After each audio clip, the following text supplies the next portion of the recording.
こんにちは。今日はこう心拍持ってきました。心拍。心拍なんですけど、高い盆栽買わないで、私これ挿し木いっぱい。挿し木をいっぱいでもないけど挿し木してます。はい。2、3年経ってるんですよ。こっちはまだ1年経ってないです。1年ぐらいか。このぐらい。そう。あ、かわいい。豆盆栽も作れそうな。3年、もっと太い木させばね、早くできますけど、3年ぐらい経つと大体このぐらいになってきます。このぐらい。これも3年ぐらい経って。3年ぐらい。冬刺したのかな。30本ぐらい刺して残ったのはこれぐらい。冬だったからダメだったんですね。盆栽の種木の増やし方っていうのは、種まく方法と、はい、それからこう挿し木、取り木がありますね。一番簡単な挿し木が簡単なんですよ。切って挿し付けるんです。で、挿し木のやり方は普通鉢の中で土入れてで切ったやつ刺していくでしょ。はい、私はそうじゃなくて、最初からこう小さいやつ入れちゃうの。こういうトレーに。この大きさですとね、120、30本こう刺せるんですよ。土じゃなくてね、バーミキュライト使ってます。バーミキュライト。で、あれ一袋やるとね、大体こうトレイいっぱいになって入るから。で、水かけて、で、それ刺していく。これのメリットっていうのは、一つの鉢いろんなものを入れちゃうでしょ。3年も経つと根っこぐるぐるぐるぐる体にやってね、ばらせないんですよ。これだと、もう1個ずつだから。これ切ればいいんです、これ。ばらすときは。鉢上げしやすいってことですね。1個ずつなら。これ全部挿し木したやつですか？これは挿し木。これは種。あ、これ種。金図です。金図の種まいたやつ。金図だともう早いですよ、これ。1年ぐらいでこのぐらいになっちゃうから。ただし、金図の種まいたやつは、そのまま植えといたらダメです。こうなっちゃうから、これ。芽出しの時に、模様がないでしょ、ほとんど。模様がつかない。芽出しの時にね、網伏せ。網をかけとくってことですね。網をかけちゃう。そうすると曲が出ると。でね、今はこれついてないけど、他のやつはうちやるやつもっと細かい模様ついてます。網伏せしちゃう。上そこの網でもいいし、網戸の網でもいいで、石乗っけつけるんだ。そうすると足元に模様つきます。金属硬いからね、針金でかけてもね、曲がんないんですよ。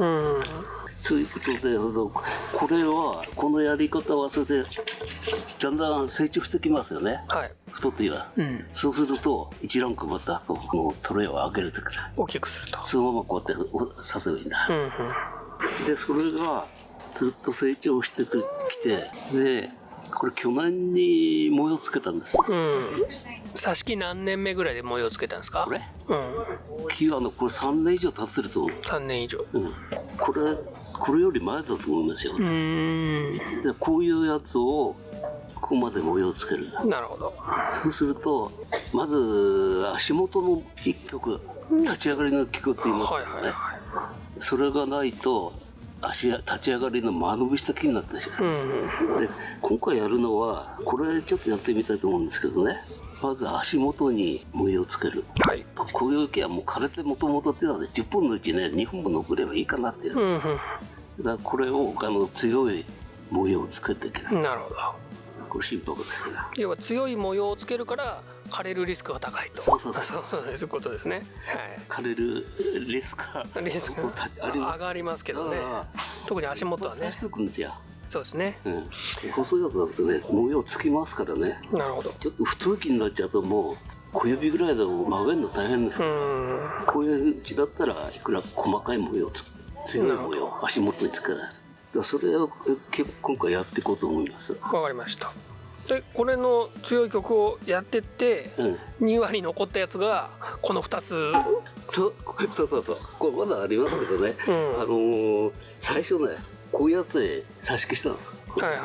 強い模様をつけるって私も教わったんで、ふんずぶして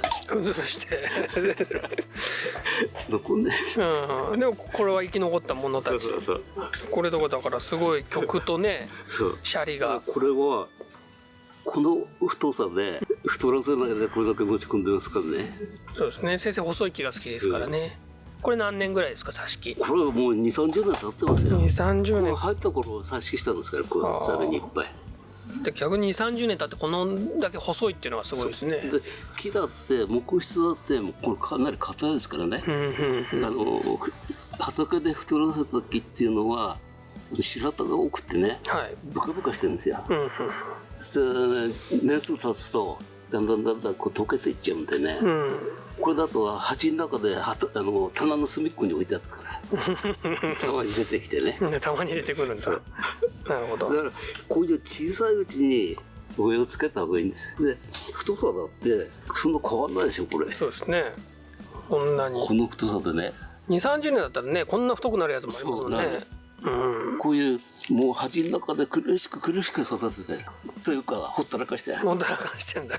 そういうのですよ。じゃあ今日は心拍の最初の曲げ、これやってみます。はい、よろしくお願いします。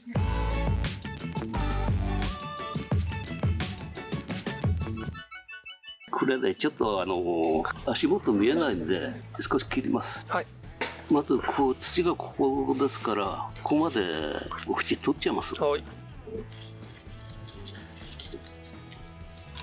でこれ挿し木ですから根っこがどこまで出てるかわからないですよ。一応こう掘って根っこの一番あるところ上粘りを出すような形でそこまで見ていってそれから模様をつけないと大体このぐらいまで埋まってる可能性が多いですからね。そうですね。ここから模様をつけたって下はもう棒になって食いったみたいになってるんでこう足元もっと見ます。はい。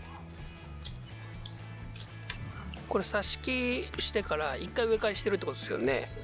してないですよこれ直接ねここ入ってるのはね直接ここ刺してるんですか。これが発見する前だったにしては土の量が少ないですね。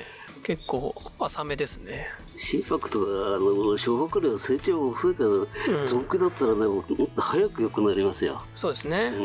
まずある程度出来上がった盆栽じゃなくて一から作るようなやつ、はい、こういうのをやってみたら面白いと思います。お金かかんないのがいいですね。であんまりね凝っちゃうとねこう挿し木までなっちゃうからそうなっちゃうからそうなんないように何でも挿し木するんじゃなくてちょっと良くなりそうなやつだけね。そうですね。やっといた方がいい。挿し木と密書をめちゃくちゃやってる人いっぱいいますもんね。でもう手に負えなくなってみんなにも配るんですよね。そういっぱいいますね。そんな感じ大体ね地面のこれ一つ取っちゃいますからね。そうですね。こんだけあるとうちの子狭いから置く場所なくなっちゃう。だからちゃんと自分の好きなやつとかね、はい、将来良くなりそうなやつとかねそういうやつを挿し木しておいた方がいいと思います。わかりました。技術としてはね一番進めるのは長寿梅。長寿梅の寝伏せね。が一番ですよ。ちょっと難しいけどね。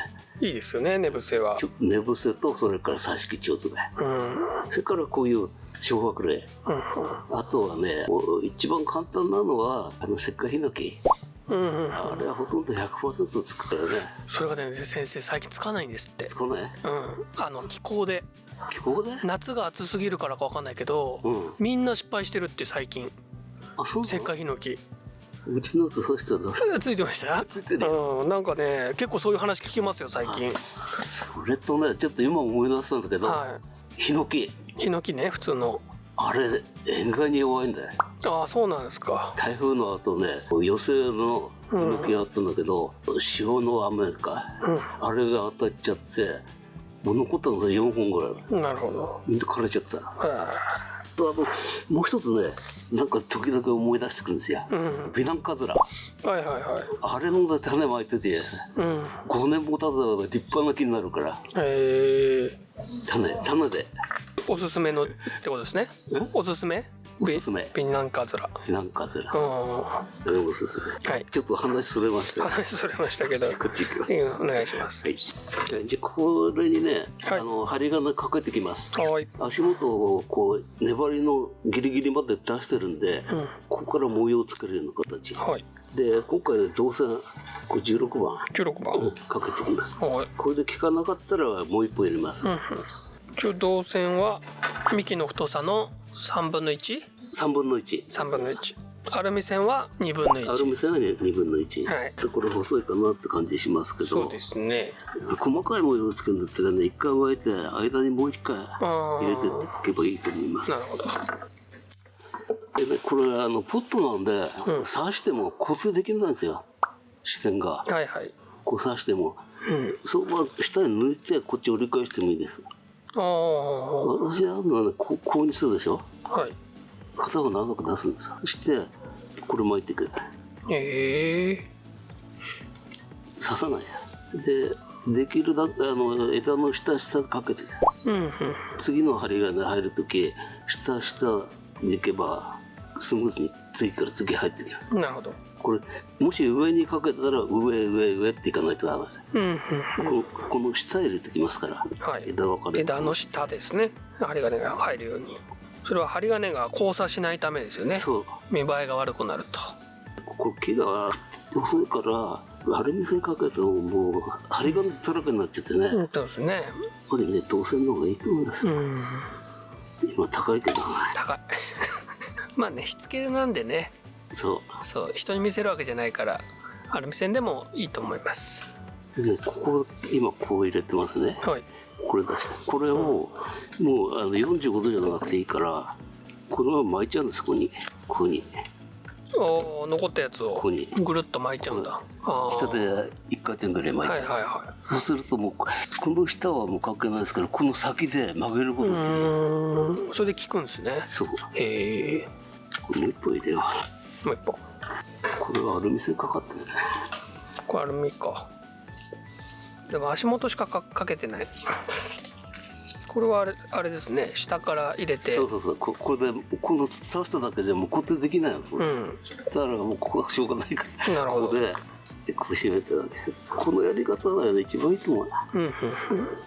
次入れるのも同じです。こう伸ばしておいて。はい。次はね、こう間に入れとった方がいいと思います。針金前にかけた針金と針金の間に。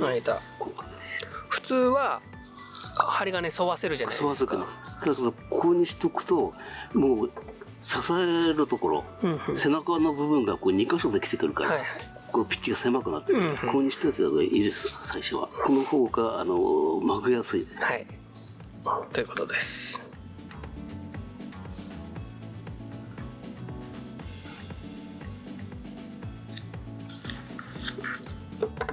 かかりました。はい。そしたらこうできるだけ立ち上がりのし近い、地面に近いところ、はい、そこで曲げてきます。はい。この場合だとこのぐらいで一曲作れば、もう小さいの作れますからね。なるほど。これはこの辺から模様ついたら小さくできないです。そしたら足元を強い模様をつけます。これは。はい。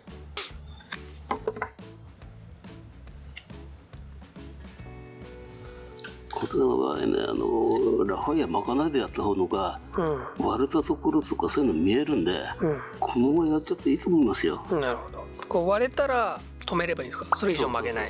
そこまでいけばいいんです。割れるまでいってもいいんです。で曲げる方向、針金巻いた方向にこう右巻きだったら右へ曲げてるし、右って巻けた。ねじり方ってことですね。逆にやると緩んできちゃうからね。なるほど。こっちへこう今ここまで90度回ってる。でできればここね、ここにこう入ればいいかなと思う。こう直線になってますね。これが入るかどうかちょっとやってみます。もっと下にもっと強く。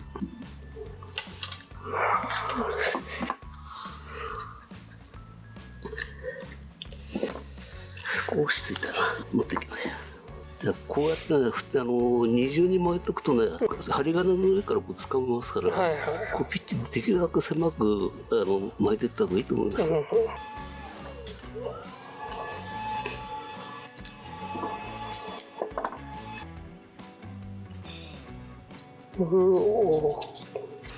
ちょっと硬いなと思ったらね、金もんでもいいです。ここに少しそうすると柔らかくなってきますから。なるほど。それから曲げるとか。結構いきましたね。上の方が簡単ですから、足元大事なのは強い模様つけておかないとね。で曲げるところは、はい、この背中で曲げてください。針金が曲げたところの背中に当たるようにしないと、はい、こういうところで曲げると、こう避けてきますからね、はい、割れちゃうと。ここで曲げると、針金ないとこですね、ないところで、はい、背中に当たってるところで曲げないとあまりきつく曲げられないから、このぐらい細かくかけてれば、はい、大体どこでも曲がるような感じになります。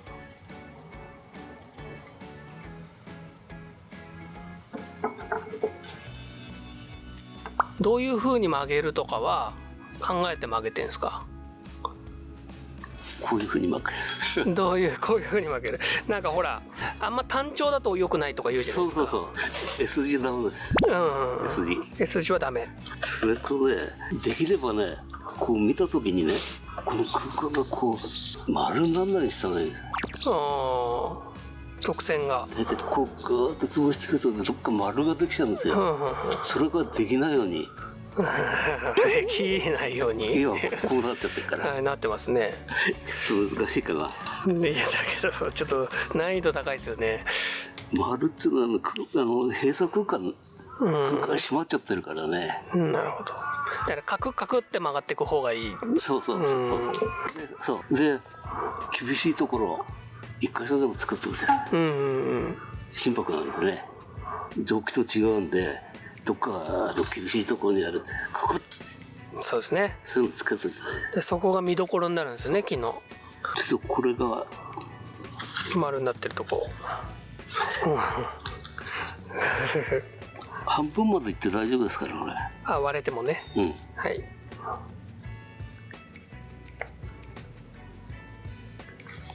こういう180度の変えるぐらいだ。ちょっと見えないですね。ちょっと皮めくれちゃったけどこういうぐらいきつく曲げるそうです。こういうね、これとかどうでしょう。やっぱここがいいですもんね。そう。こうカクって分かってカクってね。上が手抜いちゃったから上しちゃってますけどね。そう最初頑張っちゃったんだけど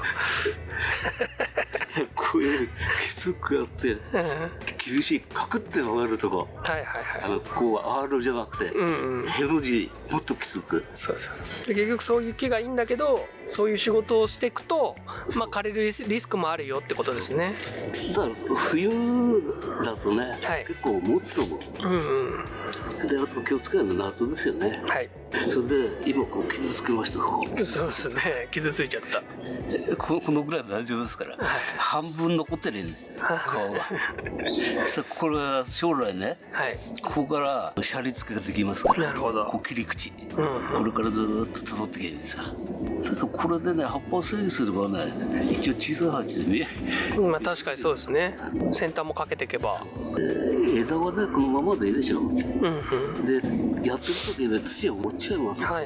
それだけ気をつけてください。それもし落ちるのだったらビニールでこう袋かぶせてそれでやってもいいと思う。この後はこうトレーナーでまた戻して、こうやっていっぱい置いてください。ですね。で最初のここだけやっとけば、そうこう肝心なのこれですよ。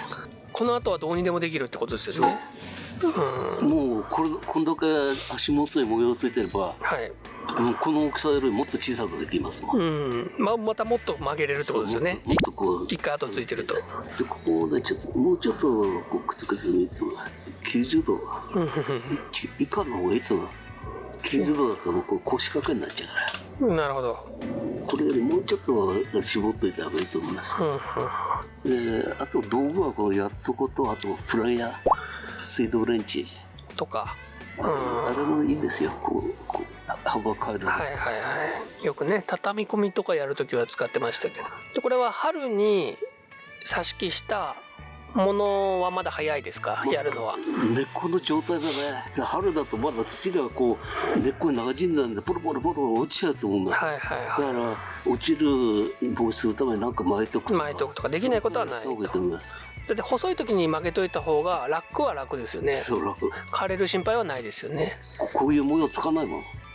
ちょっと太いやつだ。太いやつはね。そうですね。なんで例えば挿し木2年目ぐらいから曲げちゃってもいいかもしれない。いいです。でこれも結構曲がってるんだけど、これは取り木。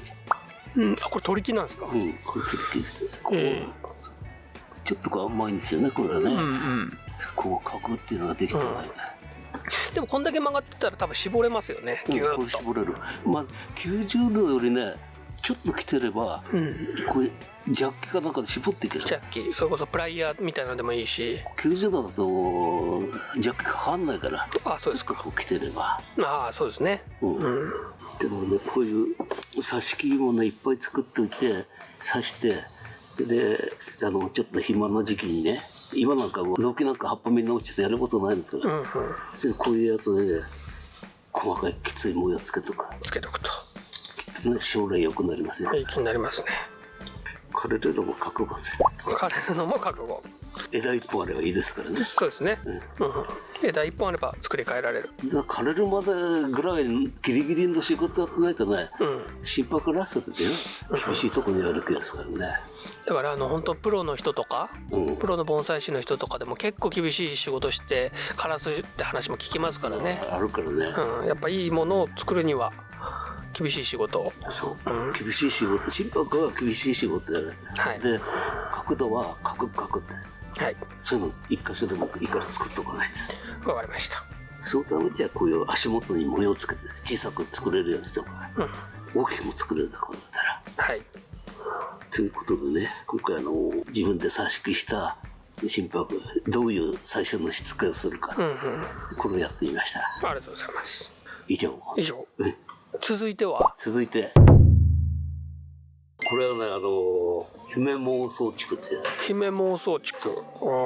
竹っていうのはもう夏の飾りですからね。そうですね。冬持ってきたらなぜ持ってきたかっていうとね、これはうちの庭にね5個ぐらいあるんですよ、竹。大きいのもあるし。